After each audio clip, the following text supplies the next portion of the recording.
अस्सलाम वालेकुम my YouTube family, कैसे हैं आप सब लोग। उम्मीद करती हूँ सब खैरियत से होंगे। अल्हम्दुलिल्लाह मैं भी ठीक ठाक हूँ।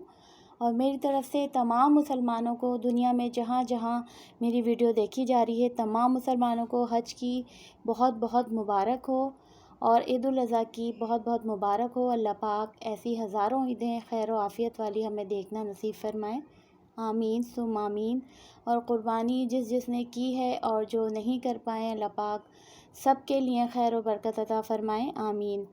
यह है जी ईद से एक दिन पहले का दिन और मुझे जाना था डॉल्मेन मॉल।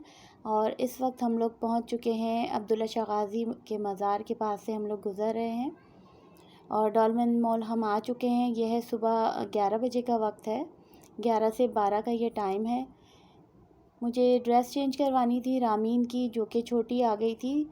और इस वक्त हम लोग आए हैं तो बहुत ही पुरसुकून माहौल था, बहुत सुकून था, लोग नहीं थे, बिल्कुल रश नहीं था। तो मुझे रायमा की भी ड्रेस देखनी थी, लेकिन रायमा का साइज़ ही अवेलेबल नहीं था इधर। बिल्कुल मैंने काफ़ी जगहों पे देखा लेकिन रायमा का साइज़ ही नहीं मिल रहा था।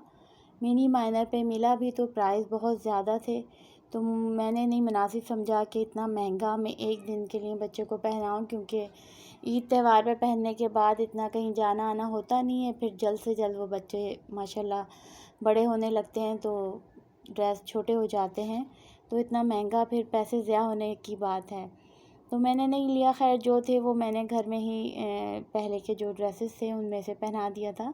और गर्मी बहुत बहुत बहुत ज़्यादा थी तो कुछ अच्छा नहीं लग रहा था। यहाँ जी मैं आ गई थी एथनिक पे, तो एथनिक के प्राइस तो इतने ज़्यादा हाई थे कि दिल तो बहुत चाह रहा था, हर चीज़ अच्छी लग रही थी, लेकिन वही बात के रेट बहुत ज़्यादा थे। तो इस वजह से मैंने फिर यहाँ से कुछ भी नहीं लिया। और इसके बाद बस हम लोग अब वापसी की तरफ थे। तो 2-3 जगह मैंने देखा भी, लेकिन साइज़ छोटे बच्चों के हर जगह नहीं हैं, फिर मैंने नहीं लिया। इसके बाद हम लोग जी यहाँ आ गए थे पॉपकॉर्न की तरफ, क्योंकि बड़ी बेटी ने स्वीट पॉपकॉर्नस खाने थे, तो वो यहाँ से हमने लिए और बस ड्रेस चेंज करवाया। और फूड कोर्ट में भी बिल्कुल खामोशी थी, बहुत कम लोग थे। और जी अब हम लोग वापस जा रहे हैं, बहुत वक्त हो चुका है। वापस जी हम लोग आ चुके हैं। हर जगह गहमा गहमी है क्योंकि सुबह ईद है, तो यहाँ सब चीज़ें अवेलेबल हैं। चटाइयाँ वगैरह सब यहाँ पे सेल हो रही हैं। काफ़ी रश था लोगों का। और ईद का है जी ये फ़र्स्ट डे, तो मैंने लॉन की ड्रेस निकाली है क्योंकि बहुत ज़्यादा गर्मी है। कुछ अच्छा नहीं लग रहा था कि क्या पहना जाए ड्रेस। ज़ाहिर है गर्मी है तो रेशमी ड्रेस तो पहन नहीं सकते फैंसी, तो मैंने हल्के बिल्कुल ड्रेस निकाली थी अपनी भी और बच्चों की भी। हर बच्चों को इसमें भी बहुत ज़्यादा गर्मी लग रही थी।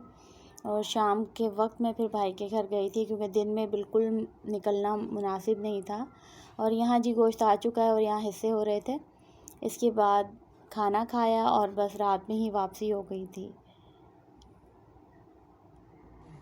ये है जी ईद का सेकंड डे और हम घर पर ही थे, तो बस पिज़्ज़ा वगैरह मंगा लिए थे। इस दिन भी गर्मी बहुत ज़्यादा थी तो कुछ अच्छा कहीं बाहर जाने का दिल नहीं कर रहा था, बस घर में ही हम लोग सब घर वाले थे, तो पिज़्ज़ा मंगा के घर में ही पार्टी कर ली थी हम लोगों ने। और बस हंसी मजाक का माहौल चल रहा था, तो ये दिन इस तरह से गुजरा।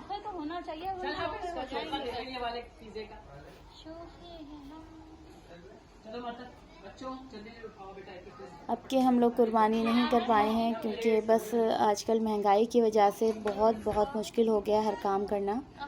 तो इंशाअल्लाह ताला ज़िंदगी रही तो अगले साल ज़रूर इंशाअल्लाह हम कुर्बानी करेंगे। और यह है जी ईद का थर्ड डे और भाई भाभी आने वाले थे, तो मैंने ये जल्दी जल्दी तैयारी की है, तो बहुत ज़्यादा नहीं कर सकी। और यह है जी ईद का चौथा दिन और हम लोग सुबह ही गए थे इम्तियाज़, तो यहाँ भी आज बिल्कुल रश नहीं था। तो ये रूटीन रही है ईद के दिनों में और ईद के बाद इंशाअल्लाह ताला और आगे की रूटीन शेयर करूँगी। मुझे सपोर्ट करें, लाइक एंड सब्सक्राइब करना ना भूलें। इंशाअल्लाह फिर मिलेंगे।